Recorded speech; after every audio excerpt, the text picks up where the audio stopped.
Yeah, I'm not doing that anymore. That's a complete waste of time. I thought I might have got something out of there I could bag or save or whatever, but that is just going to get burnt. Not here. This pile's getting removed. So I thought I'd save some weight on the truck and take it out, just all the bark or just all the dirt or whatever. But nah, she's all going in the truck. That's no good. Man, this is a big job.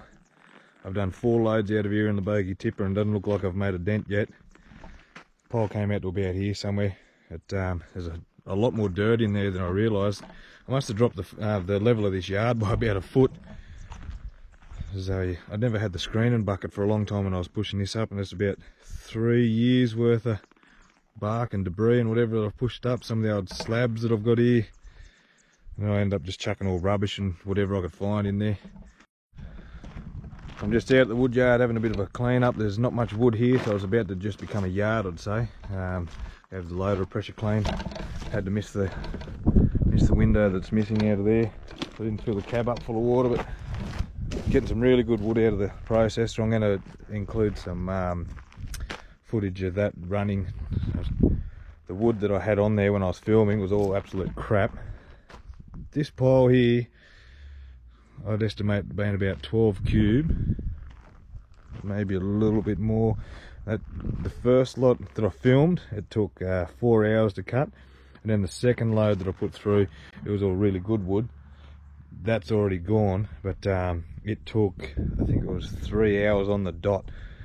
So big difference with the wood that you get. Like, you can imagine, you lose a lot of your timber when it's hollow like that. You do the same amount of motions, but just no wood comes off the end of it.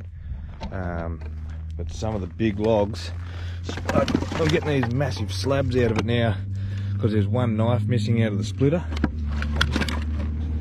Too much of a daunting task to fix at the moment, so any that I see like that I'm just going to pull out and put it over the vertical splitter and probably bag it up. But yeah, I'm really we're happy with how it's all running at the moment.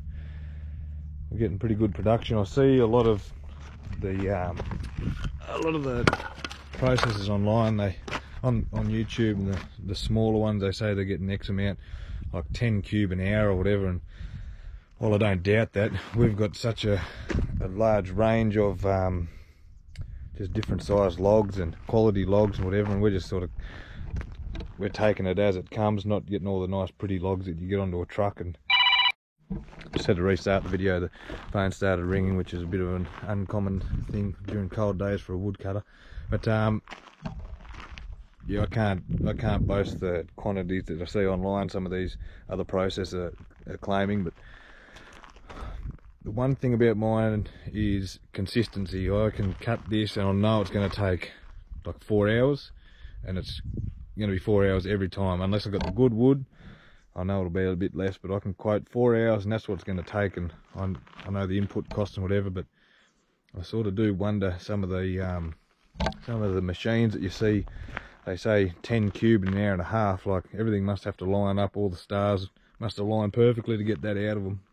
And I did read one the other day. It said it was selling in Australia one operator 10 cube in an hour and a half, but you'd have to be throwing logs on, cutting, making sure everything lines up where you're putting it into the truck. And you know, I don't know if they mean an hour and a half run time, because I include all my time, including putting the logs on, docking the ends off the tree, like getting the stumps off and whatever, and leveling out the load on the truck. So don't know, I might be measuring my time wrong compared to these other mobs, but anyway, like I say, I know what I'm doing, and they must know what they're doing.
last videos, one of the shorts that I put up, I started working on the trommel. I said that I want to start working on the trommel, so I have taken steps with that.